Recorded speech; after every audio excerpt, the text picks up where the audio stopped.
ke Pulau Ambai, melihat tapak-tapak sejarah yang dilalui beberapa generasi menurut sejarah mereka dengan perahu ini.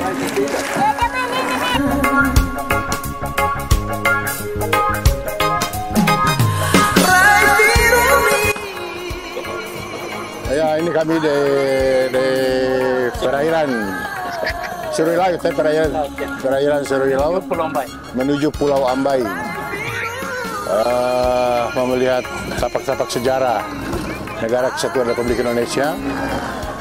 Karena menurut sejarahnya di sini bendera merah putih dijahit, dan untuk pertama kalinya sangsaka merah putih berkibar di Kepulauan Yapen itu mulai dari Pulau Ambai sini, di Serui Laut dan sekitarnya, dan kemudian sampai pada level tingkat provinsi Papua. Ya. Satu liga.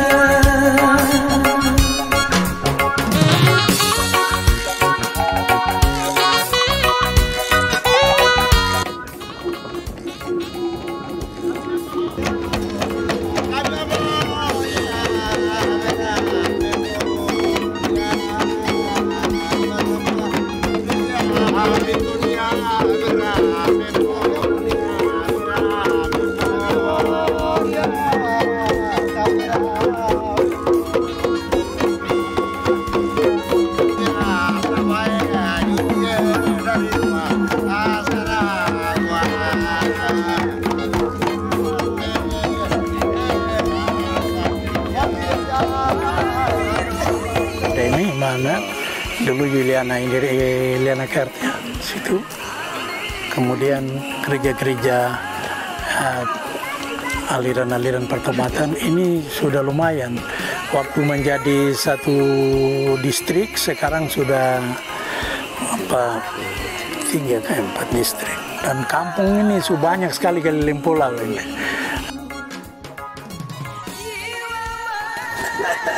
Baik, saudara semua, saya sebenarnya tujuan kesini saya kaget. Saya pikir sebagaimana mendatangi suatu tempat yang sepi saja. Tentunya sampai dibuka bahwa ini ada acara apa ini? Begitu. Terus sampai lagi, tambah banyak. Maka saya bisik-bisik, ini bagaimana acaranya ini? Begitu. Jadi ini sungguh datang dengan tidak persiapan. Karena saya kader PDI Perjuangan, jadi saya datang menemui tempat di mana ketua umum saya menginjakan kakinya. Begitu. Tapi ternyata satu kampung, bahkan satu pulau, tadi 12 pulau ini, 12 kampung di satu pulau ini semua ada terlibat, perwakilannya semua ada di sini. Begitu. Keramah tamahan ini adalah ciri khas dari kita orang-orang timur, anak-anak pulau. Karena itu juga bagian dari hiburan, toh. Tapi kalau di pulau tunggal satu lihat satu itu bosan. Jadi kalau orang baru masuk, sudah tapi nonton, suka TV begitu. Baik, Bapak Ibu dan saudara semua. Pertama-tama saya datang secara pribadi mengunjungi tempat, saya ulangi, ketua umum saya, Ibu Megawati Soekarno Putri menginjakan kaki di sini. Kami adalah Partai Marhain. Di dalam diri kami terpatri jiwa-jiwa marhainisme, wong cilik. Orang-orang kecil itu ada di pesisir, ada di kampung-kampung, di pulau-pulau, pulau terluar, bahkan jauh tak terjangkau. Sehingga dalam sejarah itu saya begitu injak kaki di Serui, saya coba ketemu ke sana. Kenapa ke sana? Karena saya ini pengurus DPP PDI Perjuangan. Jadi saya ke sini bukan kampanye. Itu datang ke sini karena tadi tujuan. Perkenalkan, saya anggota Komite Etik dan Disiplin Partai DPP PDI Perjuangan. Itu hakim Mahkamah Partai. Kami di Indonesia hanya 7 orang, ada di Jakarta. Kebetulan saya juga caleg. Tapi bagian caleg itu taruh di belakang dulu, supaya tidak pandangan macam-macam. Tujuan itu karena ketua umum kami pernah datang menginjakan kaki di sini, dan tujuan karena memang visi calon legislatif itu juga merupakan pembawa perubahan. Dan saat ini sebelum caleg saya ini tenaga ahli di DPR RI. Bapak Ibu dan semua, saya tenaga ahli di DPR RI. Ketua jadi anggota juga, tapi yang kerja bareng ini semua tenaga ahli, dan ini pekerjaan saya. Sehingga dua hal yang menjadi masukan, saya tenaga ahli di Komisi 2 DPR RI, Itu jadi ini juga menjadi tadi masukan waktu di lapangan itu saya sudah dengar, dan kemudian sebagai kader partai pengurus DPP PDI Perjuangan saya juga sudah dengar apa yang disampaikan. Karena ini bukan kampanye, nanti kita jawab di waktu yang berbeda. Tapi saya sangat ingat itu. Cuma satu kesan saya tadi, kenapa kami telah bikin Tugu? Sejarah yang tidak ditulis, kemudian dia akan mengalami perubahan. Karena pemimpin itu, dia lahir, dia membentuk sejarahnya sendiri. Maka ketong sering pakai sejarah itu untuk bakalai.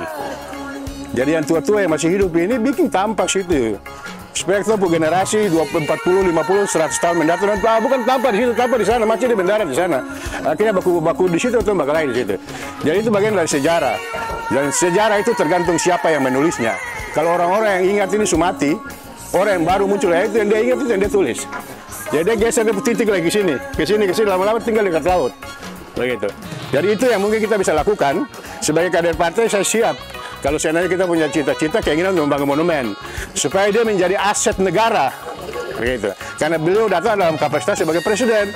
Kalau bawa sebagai ketua umum partai terlalu kecil. Tapi kalau kepada presiden, siapapun presiden Republik Indonesia, siapapun Bupati Kepulauan Yapen, siapapun gubernur Papua punya kewajiban struktural birokrasi untuk melihat tempat itu. Nah ini menjadi magnet. Kehadiran beliau saja sudah bisa menjadi pintu masuk untuk melakukan banyak perubahan di sini. Dari sekian pulau-pulau yang ada di Yapen ini, hanya Ambai yang 12 kampung ini yang masih datang. Mungkin itu yang bisa kita jadikan sebagai alat untuk perubahan, masuk dengan apalagi menuju pemilu 2024. Toh? Dan juga saya juga sudah datang di sini dan saya sudah lihat itu. Mungkin itu saja, saya tidak bisa bicara lebih. Kira-kira demikian.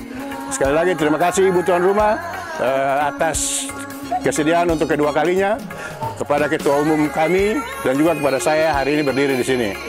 Selamat sore, salam dan salam sejahtera untuk kita semua.